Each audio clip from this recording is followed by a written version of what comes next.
Hello everyone, my name is Rohini Kapse. Before this we have discussed CPU scheduling concept, basic CPU scheduling concept. Now we are going to look for the CPU scheduling algorithm. There are different types of CPU scheduling algorithms are available, and we are going to study now the example that is based on shortest job first. CPU scheduling deals with the problem of deciding which of the processes in the ready queue is to be allocated to the CPU. There are many scheduling algorithms are available. So the first one is called as first come first serve algorithm, that is FCFS. Second algorithm is shortest job first. This type of example we are now going to study. Third type of algorithm is called as priority scheduling. Fourth one is round robin, it is also called as RR scheduling. Fifth one is multi-level queue scheduling, and the last one is called as multi-level feedback queue scheduling. Now there are two criteria we are going to consider. There are two criteria that are available for scheduling algorithm. The first one is called as preemptive and another is called as non-preemptive scheduling. Now shortest job first, and over here we are going to look for the example that is to be solved by non-preemptive criteria. In this example there are three processes are given. Their corresponding burst time and arrival time is given. You can draw the Gantt chart according to the NPSJF, where you are going to schedule the third process first.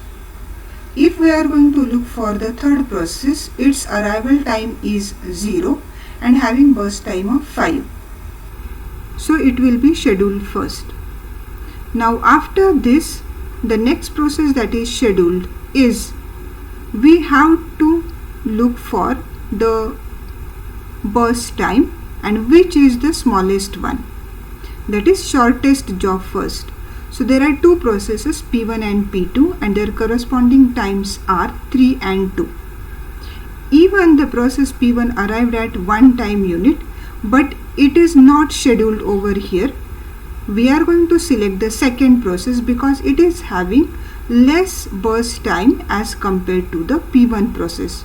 So in the Gantt chart we are going to display the second process. Now the burst time is 2, so it will end up at 7 time unit, and at the last P1 process is going to be scheduled. Now as per the Gantt chart, the burst time and the arrival time are given. The start time is mentioned over here.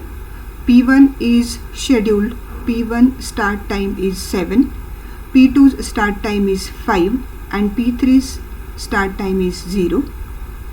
Process P1 has to wait for 6 time unit. Now we have to calculate this wait time. Wait time is calculated as the start time minus arrival time. So for P1 process 7 minus 1 will be there. For P2 5 minus 2 will be 3, and for P3 0 minus 0, so 0 will be there. As per the Gantt chart, the finish time of P1 is 10, the finish time of P2 is 7, and finish time of P3 is 5. Now at this location we are going to calculate the turnaround time, that is finish time minus arrival time.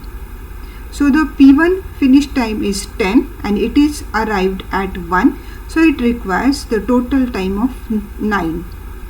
According to this, the remaining turnaround time is going to be calculated. So we can say that the total wait time for P1, P2 and P3 is 9, and total turnaround time for P1, P2, P3 is 90. And after this we will calculate the average of wait time and turnaround time, which is 3 time unit and 6.33 time unit. I think all of you got this example. Thank you.